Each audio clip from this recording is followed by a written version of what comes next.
दोस्तों नमस्कार। Colonel Ajay CEO Ajay astro money group first global astro finance digital channel से आपसे मुखातिब होता हूं। आज सोमवार 27 अप्रैल सन 2026। दोस्तों इलायची, छोटी इलायची मसालों में अपना महत्वपूर्ण स्थान रखती है और साल 2024-25 हो या 25-26 हो या साल 2023-24 हो, इलायची पे हमारे अग्रिम अनुमान सत्य साबित हुए हैं। दोस्तों कहा जाता है कि इलायची को जो समझ ले उसे मसालों के बाज़ार में कोई हरा नहीं सकता, लेकिन इसका विश्लेषण गलत होता है तो फिर आप रायपुर और ग्वालियर के इलायची व्यापारियों से पूछिए क्या हाल होता है। और दोस्तों इसका सटीक विश्लेषण, टाइमली अपडेट के लिए आप संपर्क कर सकते हैं। जानिए इलायची की साप्ताहिक समीक्षा और महत्वपूर्ण जानकारियाँ। दोस्तों खबर निकल के आ रही है कि छोटी इलायची में ज़बरदस्त तेज़ी दर्ज हो गई है। दक्षिण भारत के प्रमुख इलायची उत्पादक क्षेत्रों में इन दिनों इलायची के बाज़ार में तेज़ी का रुख देखा जा रहा है।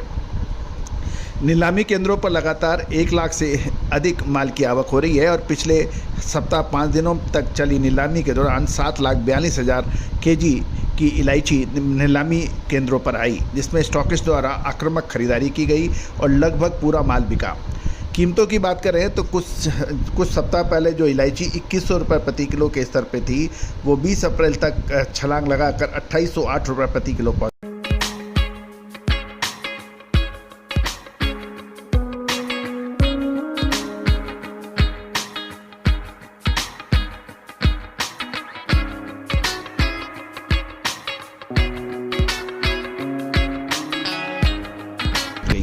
बाजार में औसत भाव 2600 से 2808 रुपये के बीच चल रहे थे पिछले सप्ताह, और बेहतरीन यानी प्रीमियम क्वालिटी के भाव 3263 रुपये प्रति किलो के भाव भी दर्ज किए गए।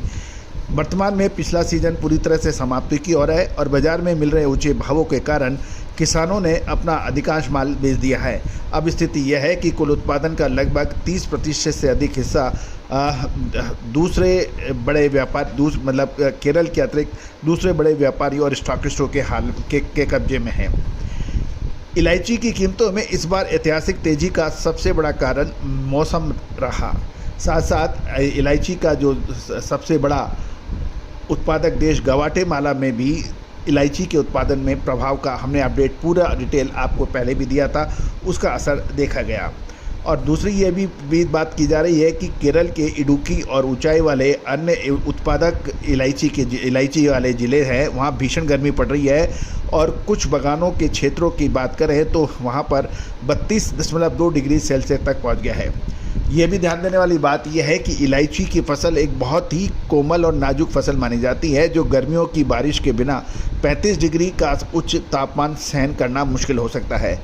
मार्च तक फसल अच्छी होने की उम्मीद थी लेकिन पिछले कुछ हफ्तों की लू यानी हीट स्ट्रोक और ज़मीन में तेज़ी से गिरते जल स्तर ने बागानों को अब परेशानियों की कगार पर ला दिया है, जिससे किसानों की चिंताएँ बढ़ रही हैं। दूसरी ओर अल नीनो की बात की जा रही है और यदि मानसूनी वर्षा में प्रभावित होगा तो इसका असर देखने को मिल सकता है। ये भी ध्यान देने वाली बात यह है कि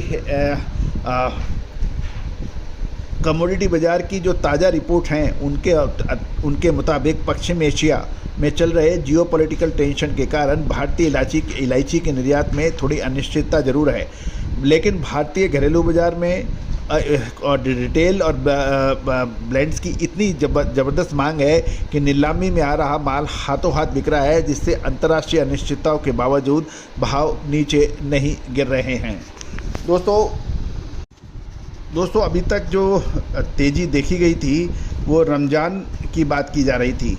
मिडिल ईस्ट में इलायची की मांग का सबसे बड़ा पीक सीजन रमज़ान से ठीक 1 महीने पहले शुरू होता है। रमज़ान के दौरान हर परिवार यानी इफ्तार यानी उपवास तोड़ना और मेहमानों के स्वागत के लिए रोजाना इलायची वाली कॉफ़ी मिडिल ईस्ट यानी मध्य पूर्व में काफ़ी प्रसिद्ध है। दोस्तों ये भी ध्यान देने वाली बात यह है कि इलायची की जो फसलें हैं और जो पैदावार जो है वो ग्वाटेमाला और भारत के नियंत्रण में रहता है। इसके अलावा जो दूसरी देश है उनमें इतना बड़ा पैदावार नहीं होती है। इलायची के जो प्रमुख उत्पादक मसाले, खुशबू और प्योर झाग टेस्ट से भर दे हर जुबां पे स्वाद। एवरीडे मसाले, देश का स्वाद। देश है वो ग्वाटेमाला, भारत, इंडोनेशिया, श्रीलंका और तंजानिया के कुछ इलाके माने जाते हैं, लेकिन मुख्यतः ग्वाटेमाला और भारत इसमें सबसे अग्रणी स्थान रखता है और उसके बाद इंडोनेशिया, श्रीलंका और तंजानिया के अंदर भी इलायची की पैदावार देखने को मिलती है। दोस्तों, एक भी ध्यान देने वाली बात यह है कि नेपाल भी छोटी इलायची के उत्पादन में अब रैंकिंग प्राप्त करता जा रहा है।